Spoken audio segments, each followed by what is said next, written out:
At a little past 3 in the morning, under the cover of darkness on the 29th of November, 1944, a predator struck from beneath the still Pacific waters. The American submarine USS Archerfish fired 6 torpedoes toward a target so massive, so unexpected, that its very presence in the sea was thought to be impossible by Allied intelligence. Moments later, the largest warship the world had ever seen, a floating fortress of 71,000 tons, began its death spiral into the abyss. Her name was Shinano. She had never launched a single aircraft in combat, never fired a single round in anger. And yet, her destruction became one of the most symbolic losses of the Japanese Imperial Navy. How could such a colossal warship, protected by an escort and armored against attack, fall prey to a single submarine? Why was she at sea before she was even finished? And why did her own Navy never speak of her again? The answers lie not just in torpedoes and tonnage, but in the unraveling of an empire grasping for miracles as the tide of war turned against it. This is the story of Shinano, the warship too big to save. The story of Shinano begins not with steel or rivets, but with failure. In June 1942, the Imperial Japanese Navy suffered a devastating defeat at the Battle of Midway. 4 of its frontline aircraft carriers were sunk in a matter of hours, a blow from which Japan's naval air power never truly recovered. In response, the High Command scrambled to reassert control of the Pacific by rebuilding its carrier fleet. At the time, deep in the Yokosuka Naval Arsenal, a third ship of the Yamato-class battleships, the Shinano was under construction. But the age of the battleship was already fading. Aircraft carriers, not gunships, were deciding the fate of empires, and so the plan changed. Shinano would not be a battleship. She would become a supercarrier.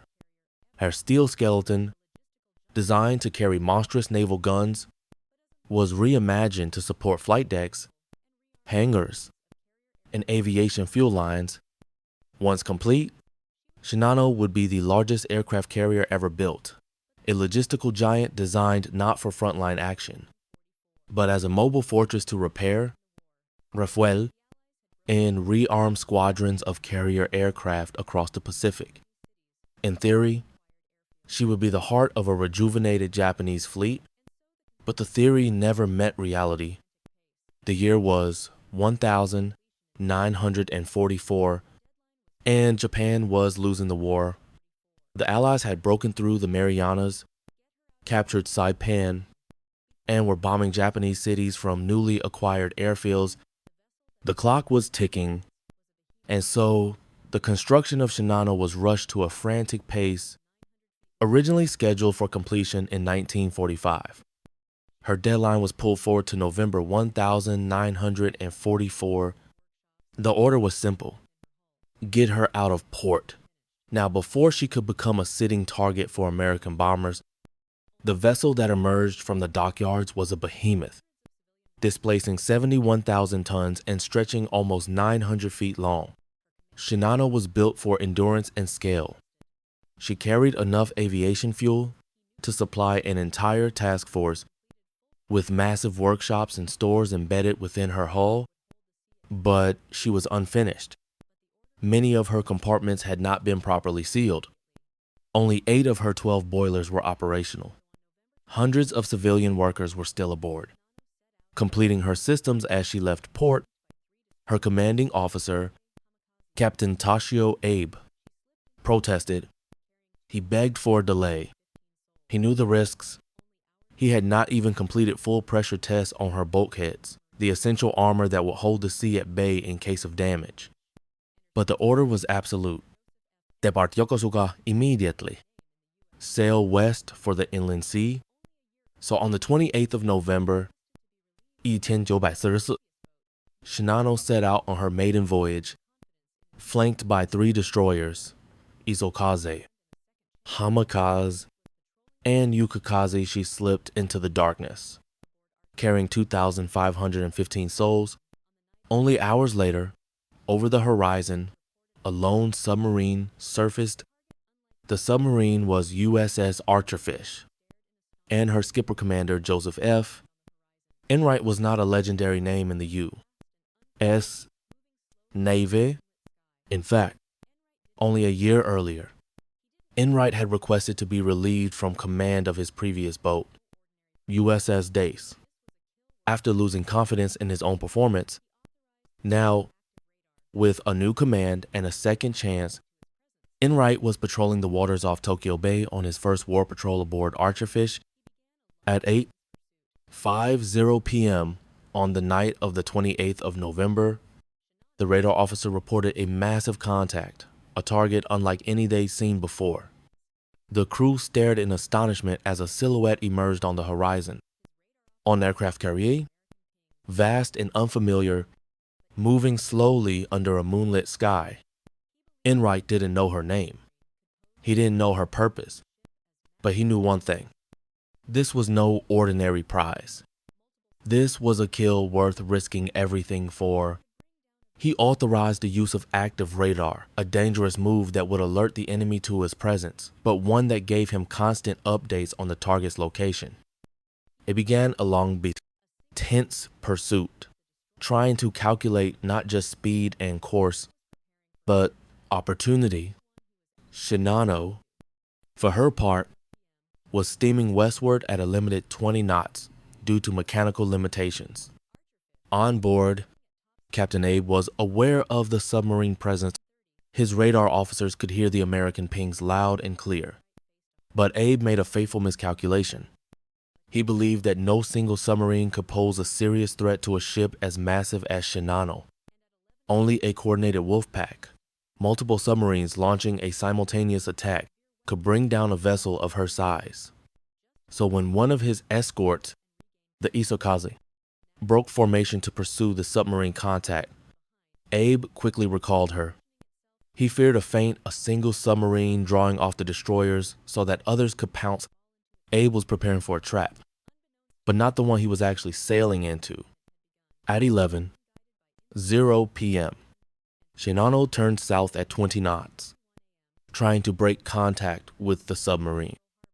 Archerfish, struggling at top speed, could not keep up. By 11, censure, visual contact was lost. Commander Enright faced a hard choice. He couldn't follow, but he could guess. He kept on his course, hoping Shinano might turn back. And at 11:40 p.m., she did. An engine fault forced the giant ship to veer westward at a slower 18 knots, just enough for Archerfish to catch up and regain contact.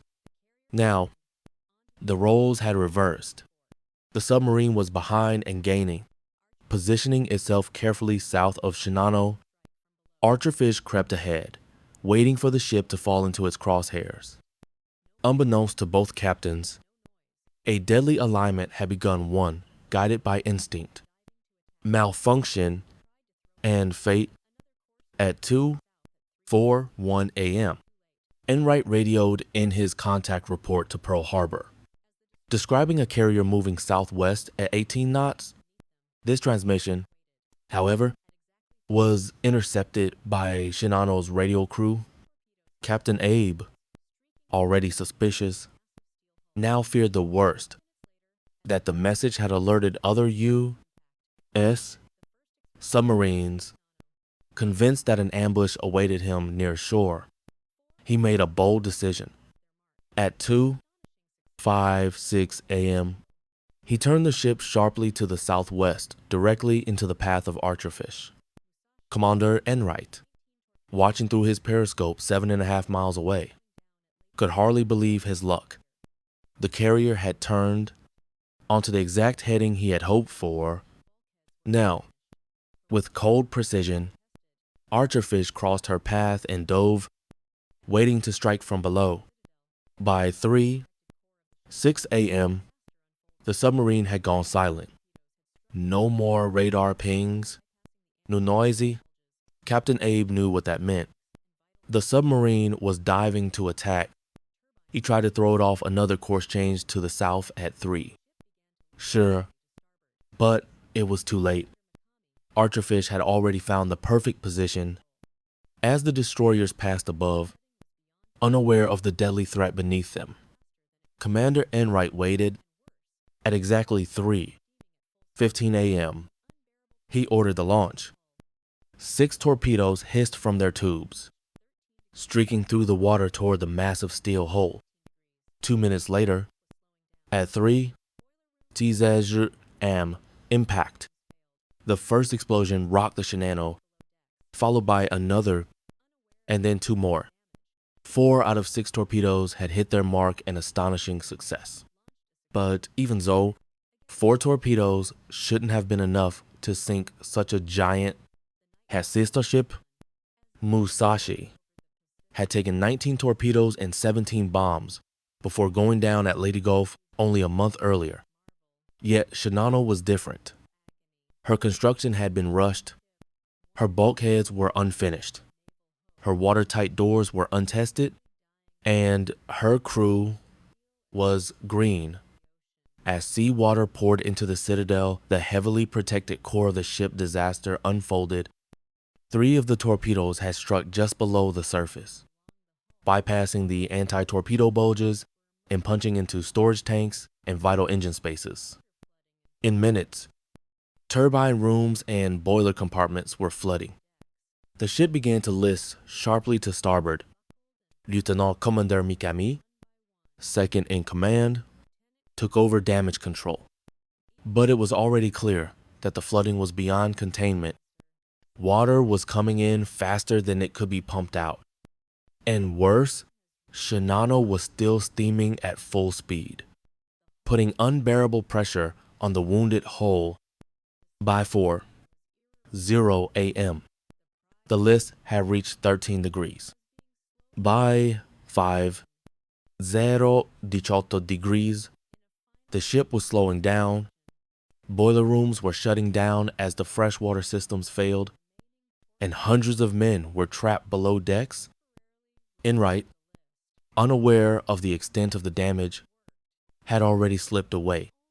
He had done the unthinkable, launched a successful solo attack against the largest warship afloat. But for Shinano and her crew, the nightmare had only begun. As dawn broke over the Pacific horizon, Shinano, the Imperial Japanese Navy's newest marvel, was in mortal agony. The giant ship, once a symbol of revived naval hope, had become a slowly dying hulk, bleeding steel and steam into the ocean. At 6:00 a.m., the list had reached 20 degrees. Seawater had now climbed high enough along the hull that portside intakes were emerging above the waves, making counter-flooding impossible. The crew, working furiously below decks, I could only watch as bulkheads buckled and pumps failed. One by one, Lieutenant Commander Mayura, the engineering officer, sent his last update with grim clarity. Flooding has reached all 3 starboard boiler rooms. The hull is no longer holding. The situation was irreversible. The pride of Japan's shipbuilders was being slowly devoured from within. At 8:00 a.m., in a final act of desperation, Captain Abe ordered the counter-flooding of the remaining portside boiler rooms to temporarily reduce the list. For a moment, it worked, but it was only a reprieve, a pause before collapse. By 8:30, the starboard hydraulic pump room was fully submerged. In a haunting moment, broadcast through the voice tubes, Lieutenant Inada radioed the bridge. "I am going before you. I will pray for Shinano and her company." He and his trapped crew were never heard from again. At 9:00 a.m., and the flight deck was now listing so far to starboard that crewmen could no longer walk. They had to crawl, cling, or be washed away. The order to abandon ship had not yet come. Captain Abe, by now emotionally crushed, seemed unable to give it. Instead, he whispered to the officers on the bridge, "You are all released from duty. Save yourselves." At 10:18 a.m., Ensign Shota was dispatched to the lower steering stations to deliver the final evacuation orders to those still operating the rudder machinery by hand. Among the last rescued was a 16-year-old seaman, Ishii, who survived the ordeal by clinging to floating debris for hours after the sinking. Finally, at 10:55 a.m., the massive carrier, listing steeply, gutted and powerless, rolled onto her starboard side and slipped beneath the waves. She had sailed less than 20 hours. She had never launched a plane. And of the 515 men and workers aboard, 455 perished. No Allied aircraft had struck her. No fleet had engaged her. She had been claimed by a single submarine and by her own flaws. Shinano's loss was catastrophic, not just in tonnage, but in morale, secrecy, and symbolism. To preserve face and prevent panic, the Japanese High Command imposed an immediate information blackout. Survivors were quarantined in remote facilities near Kure. No public memorial was issued. No mention of Shinano's existence appeared in the wartime press. She was to be forgotten, erased, as if she had never sailed. An internal inquiry was launched under Vice Admiral Jisaburo Ozawa and Admiral Shigeyoshi Inoue. But what they found was not one failing, it was all of them. The ship had departed unfinished. Her watertight compartments had not been pressure tested. Her crew had no experience handling damage control. The radar emissions from Archerfish had been ignored. Her captain had made critical tactical errors underestimating submarines, overestimating the ship's resilience, and maintaining dangerous speed after impact. But in the end, the commission concluded it was futile to assign blame. As Admiral Mikawa reportedly remarked, there was no single mistake. There were only many, made by everyone. In the American camp, the initial reaction was disbelief. Commander Enright's report claimed a carrier of up to 72,000 tons had been sunk, a size no one in naval intelligence could confirm. Skepticism abounded. But when post-war records were declassified and Shinano's specifications became known, Archerfish's feat gained legendary status. Commander Enright's patrol was officially credited as the most successful in U.S. submarine history by tonnage sunk. The attack on Shinano became a case study in both strategic failure and tactical brilliance. And yet, there was an eerie finality to the silence that followed. No counterattack. No response from the Japanese Navy. No commemoration. Just a shadow in the water where once stood a ship meant to shape history.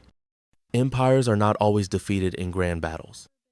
Sometimes they collapse in silence under the weight of their own illusions. The sinking of Shinano was not just the loss of steel and oil. It was the moment Japan's last great hope slipped quietly beneath the waves, and with it, the illusion that technology alone could save a crumbling empire. Shinano rests today in the Pacific Ocean, more than 1,100 meters below the surface. Somewhere southeast of Mikomoto Island, her final resting place has never been formally marked. There is no wreck tour, no sonar imaging, only estimates. No explorer has dared to film her twisted skeleton in the deep, and no official monument has been laid above her grave. She remains, to this day, a ghost ship swallowed whole by the ocean and secrecy, and, perhaps, by shame. Not just a warship lost, but a symbol of desperation, misjudgment, and the tragic futility of building monuments in the face of collapse. Japan had hoped that Shinano would be a fortress, the heart of a reinvigorated fleet that could repel the relentless tide of Allied dominance.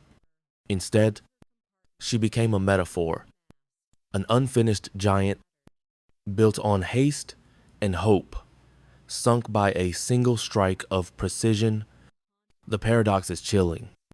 Shinano was the largest aircraft carrier ever built at the time, with defenses modeled on the hard lessons of Midway and Leyte Gulf, and yet, all her armor, all her compartments, all her mass, none of it mattered. A single submarine, operating alone, with a skipper still haunted by past doubts, found her, stalked her, sank her. It is easy to say she was doomed by design, or rushed to sea too soon, or cursed by the arrogance of her makers. But what if the real lesson is far deeper? What if it's not just about warships, or tactics, or wartime industrial policy? What if it's about the illusion of control? That no matter how large the ship, how hardened the hull, how confident the empire, all it takes is one crack, one human error, one act of fate. In a quiet report filed months later, a junior analyst at the U.S. Navy's Office of Naval Intelligence scribbled a note beside the file on Shinano, built in secrecy, sailed in hope, sunk in silence. 3 sentences to define not just a ship, but an entire war effort in miniature. We may never see Shinano again. She lies in cold darkness, entombed under pressure and time. But her story surfaces whenever nations forget the limits of their ambition and the quiet power of the unseen enemy. Because history does not always roar. Sometimes it whispers. Beneath the waves. If you found this story compelling, consider subscribing to Legacy Files, where forgotten battles and buried secrets are brought back to the surface. And if you have thoughts about the fate of Shinano, or the strange symmetry of ambition and defeat, we'd love to hear them in the comments below. Thank you for watching.